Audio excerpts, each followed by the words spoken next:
చూశావుగా, ఇక్కడ ఒక్క మీట నొక్కితే ప్రపంచమంతటా వెలుగు నిండుతుంది, మరొక్క మీట నొక్కితే చెమ్మ చీకటి అలుముకుంటుంది, ఇంకొక స్విచ్ నొక్కితే సముద్ర జలాలు ఆవిరైపోతాయి, మరో స్విచ్తో కుంభవర్షం కురుస్తుంది. సమస్త శాస్త్ర విజ్ఞానాన్ని పుక్కిట పట్టాను.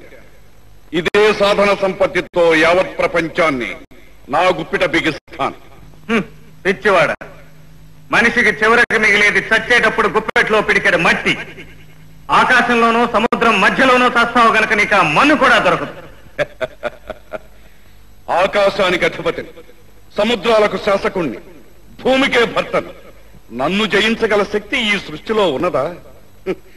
నేను తలుచుకుంటే అణురాకెట్ల సహాయంతో కేవలం 30 నిమిషాల్లో ఈ సర్వ ప్రపంచాన్ని భస్మీపటలం చేయగలను.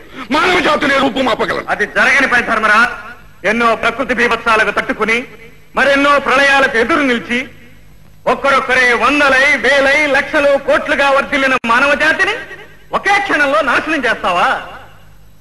ఈ క్షణాన ఏ తల్లి ప్రసవ వేదంలో పుట్టబోయే బిడ్డ కోసం కళ్ళకంటూ ఉందో, ఏ తండ్రి కన్న బిడ్డల సుఖ సంతోషాల కోసం చెమటొచ్చి శ్రమిస్తున్నాడో, ఏ పసిపాపలు బొచ్చినోటి చిరునవ్వులలో వెన్నెల తల్లులు కురిపిస్తున్నారో, ఏ కవులు గలవెత్తి మానవాత్మను మేల్కొల్పుతున్నారో, ఏ వైద్యులు తోటి మానవుల ప్రాణరక్షణకై మృత్యుతో పోరాడుతున్నారు. ఇందరి మమతల్ని, మమకారాల్ని, బంధాల్ని, అనుబంధాల్ని ఇన్ని యుగాలుగా పెంచుకున్న మానవ సంస్కృతిని నువ్వు నాశనం చేస్తావా? మానవ సంస్కృతి ఎక్కడుంది? నీ మానవ సంస్కృతి కులమతాల కక్షల్లోనా, జాతి ద్వేషాల్లోనా, రంగు భేదాల్లోనా? అసూయలతో, అహంకారాలతో, కుట్రలతో, కుయుక్తులతో కుళ్ళి కృషించింది నీ మానవ జాతి. అందుకే ఈ మానవ జాతిని సమూలంగా తుడిచిపెట్టి ఆ స్థానంలో సరికొత్త ప్రాణికోటిని సృష్టిస్తాను. సైంటిస్టులను స్కైలాబ్ లో బంధించింది అందుకోసం. వారి ప్రయోగాలు సఫలమయ్యే వరకే ఇప్పటి ఈ మానవ జాతి మనుగడ. ఆ తర్వాత ఏ మమకారాలు, వికారాలు లేకుండా కేవలం నా ఆజ్ఞ ప్రకారం నడుచుకునే ప్రాణులే సృష్టిస్తాను. నేను అసహించుకునే ఈ మానవుల రక్తంతో సరికొత్త చరిత్ర రాస్తాను. సృష్టికి ప్రతి సృష్టి చేయడానికి నువ్వేం విశ్వామిత్రుడువా? నీ ఒక్కరి అతిశయం కోసం కోట్లాది ప్రజల రక్తాన్ని చిందిస్తావా? భూమిపై మానవుడు తల ఎత్తిన నాటి నుంచి నేటి వరకు ఎందరో మహానుభావులు తమ కవచన రక్తధారాలు చిందించి లోక శ్రేయస్సును సాధించారు. కేవలం ఒక మేక ప్రాణాన్ని కాపాడటం కోసం తానే బలి కాబోయిన గౌతమ బుద్ధుడు, తాను శిలువపై నిలిచి ప్రజల్ని పాప విముక్తుల్ని చేసిన యేసుక్రీస్తు, అష్ట కష్టాలు పడి సర్వసమతా సాధించిన మహమ్మద్ ప్రవక్త, పుట్టుకతోనే సన్యాసికి తన మేధస్సును మధించి మానవాళికి అద్వైత సిద్ధిని అందించిన ఆదిశంకర్లు, ఎందరెందరో త్యాగమూర్తులు జన్మించిన భూమిపై జాలి, కరుణ లేని నీలాంటి రాక్షసుడు కూడా జన్మించాడా? జాలి, కరుణ, దయ, దాక్షిణ్యం నా నిఘంటువులో లేని పదాలు. రోగాలతో, రుష్టులతో పురుగుల్లా జీవించే మామూలు మనుషులకు నీ ధర్మ పన్నాలు. మానవాతీతుడైన నా వంటి వాడికి కాదు. నా మార్గాన్ని నిష్కటకం చేసుకునేందుకు కన్నబిడ్డనే బలిపెట్టిన వాణ్ణి. నన్ను నిరోధించినందుకు కట్టుకున్న భార్యనే గొంతు నిలిపిన వాణ్ణి. అన్ని విధాల అనుబంధాలకు స్వస్తి చెప్పి ఏకాగ్రతతో సాగించిన నా దీక్ష, నా జీవిత లక్ష్యం త్వరలోనే నెరవేరబోతున్నది. ఈ ప్రపంచాన్ని నేను ఏకఛత్రాధిపతిగా ఏలబోతున్నాను. కట్టుకున్న భార్యను, కన్న బిడ్డను చంపానని ప్రగల్భాలు పలుకుతున్నావు. సిగ్గులేదు నీకు? ప్రపంచాన్ని శాసించాలని నీలాగే కలలు కన్న ఎందరో దుర్జనులు కాలగర్భంలో కలిసిపోయారు. పురాణ కాలంలో భూమినే చాపచుట్టుకు చుట్టిన హిరణ్యాక్షుడి కన్నా గొప్పవాడివా?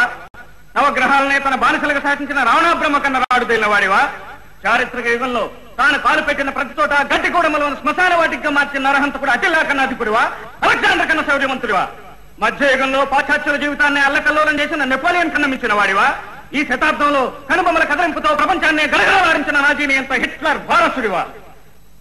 వారందరిలాగే నువ్వు కూడా ధర్మానికి వ్యతిరేకగా, న్యాయానికి విరోధిగా, సంఘానికి శత్రువుగా, పాపానికి ప్రతినిధిగా చరిత్రలో నిలిచిపోతావు. మానవుల వారిని దానవుడిగా అతిహీనపుతావు, చస్తావు. నేను దానవుణ్ణా? నాకు మరణమా? మనిషి ఊహించుకున్న దేవుడికైనా మరణముందేమో కానీ దైవత్వాన్ని సిద్ధించుకున్న మానవోత్తముణ్ణి. నాకు మరణమే లేదు. నేను చిరంజీవిని. ఆ దేవతలకే దేవుడు. ఆశల చిచ్చు రేగిన వారు, అధికార మతం హెచ్చిన వారు, ఆయుధాయం క్షీణించిన వారు నీలాగే మాట్లాడతారు. నువ్వు దేవుడివా? ఎక్కడ దేవుడి? ఎలాంటి దేవుడి? ఏ కష్టజీవుల కన్నీళ్లు తుడిచావు? ఏ అన్నాత్తుల ఆకలి తీర్చావు? దరిద్ర నారాయణుల సేవ కోసం నడుం కట్టి తన మేధస్సును మధించి ప్రజా వ్యవస్థను స్థాపించిన లెనిన్వా? మావోవా? సత్యాహింసల ఆయుధాలుగా భారతీయాత్మను మేల్కొల్పి స్వాతంత్ర్యాన్ని సంపాదించిన గాంధీ మహాత్ముడువా? నెహ్రూవా?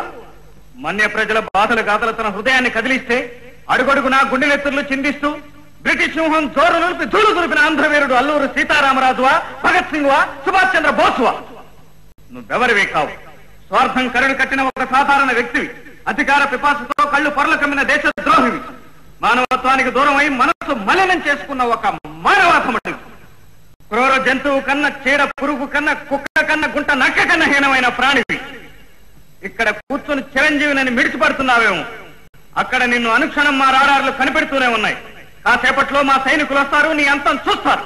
ఓహో, అలా కళ్ళగంటున్నావా? నీ మనుషులు ఇక్కడికి చేరగలరా? క్షణంలో నీ కలలన్నీ కలలయ్యేటట్టు కాస్తాను చూడు.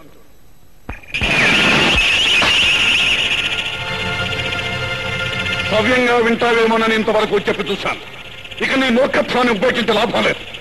నీ మూలంగానే ఈ యావత్ ప్రపంచం సర్వనాశనం అయ్యే సమయం వచ్చింది.